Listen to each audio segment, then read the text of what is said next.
Strong men, strong women, this video is for you. We're going to cover some variations of different types of log press techniques. I'm not going to cover this specifically, but I'm going to have on a guest. This is Scott from East Coast West Coast Gym in Costa Mesa, California. Phenomenal strongman coach. So he's going to go over different variations and some of the pros and cons that fall within each. We know everything comes with a pro and a con, but it depends what you're willing to use. So Scott's going to cover all that with you. And I strongly suggest you follow his channel. He's going to have more videos coming out, which are phenomenal, just like this. Hey guys, this is Scott. We're going to show you guys how to clean and press a log today and the different variations. A few different variations you see on the clean. We'll start with that. Okay, we're going to center our hands on the handle. We're going to simply stand up with the log in our lap, turn the log away from us, sit down, pin the log to our chest or to our upper stomach, and we're going to flip it over using triple extension. Okay, it's the first variation. The second variation we'll use, you'll see a lot of guys in competition, which I don't particularly like, but you use a lot of energy, you burn a lot of energy doing this, is you'll see guys actually kind of like try to roll the log up into their lap. It's not really necessary. So when you roll the log into your lap, it's going to be a lot harder to sit down and pin it to your stomach when you can just stand up and keep it rotated away from you. Okay, so a lot of guys fail in that piece because you want to use the rotation of the log to clean it up to your neck. So you're going to turn it away from you, stand up, keep it turned away, sit, pin it to your belly, flip it up into press position. Okay.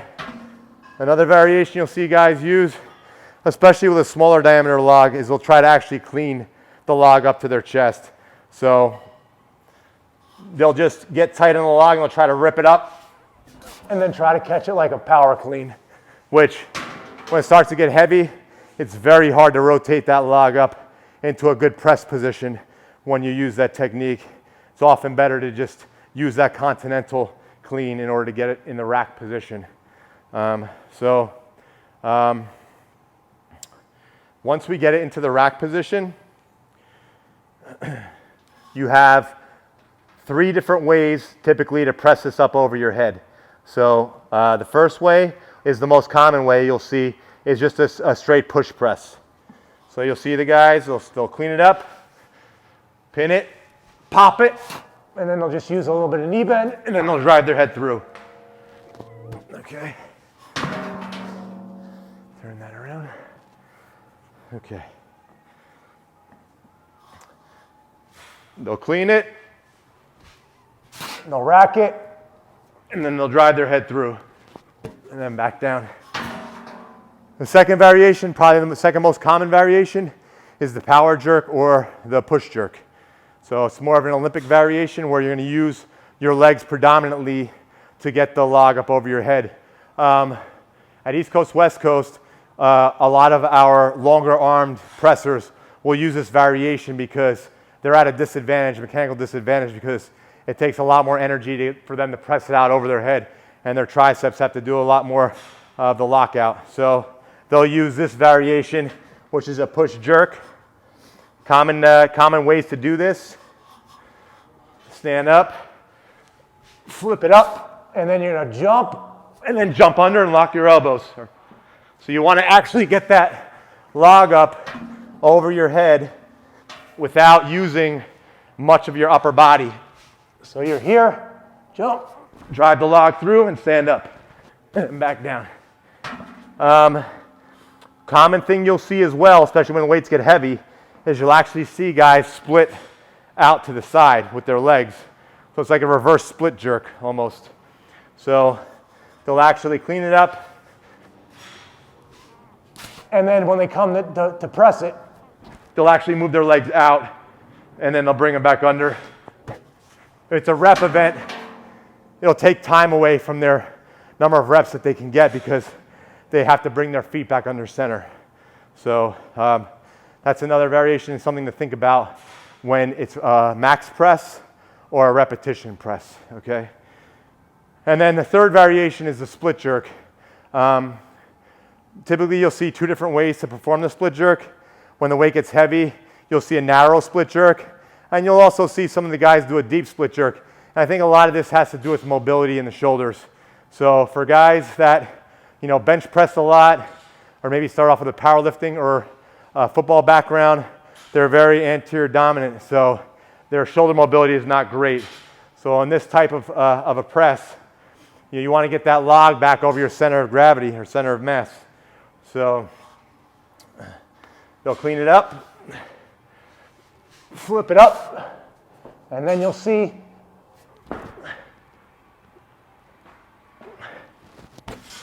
a split jerk. So depending on how heavy it is, they'll just get as far underneath that log as they can until they get into a nice strong position.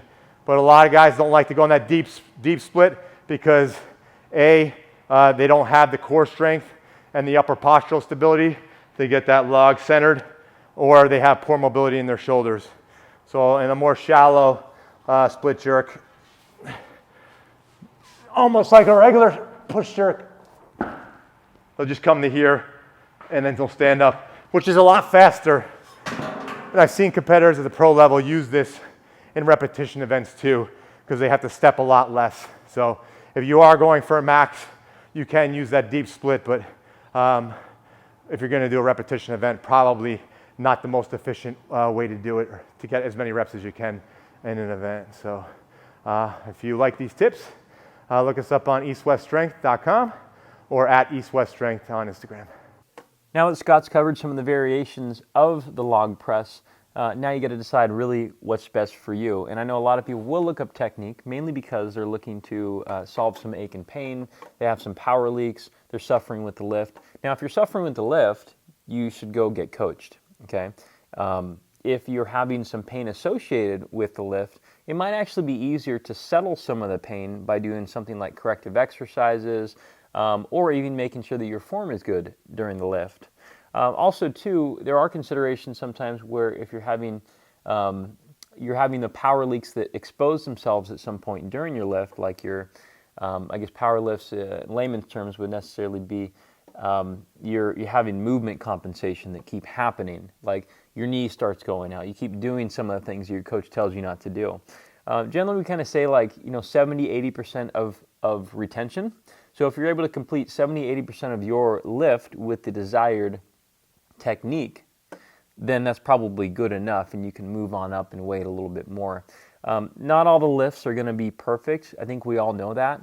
And it doesn't mean that an imperfect lift or imperfect technique will always result in pain, because it doesn't.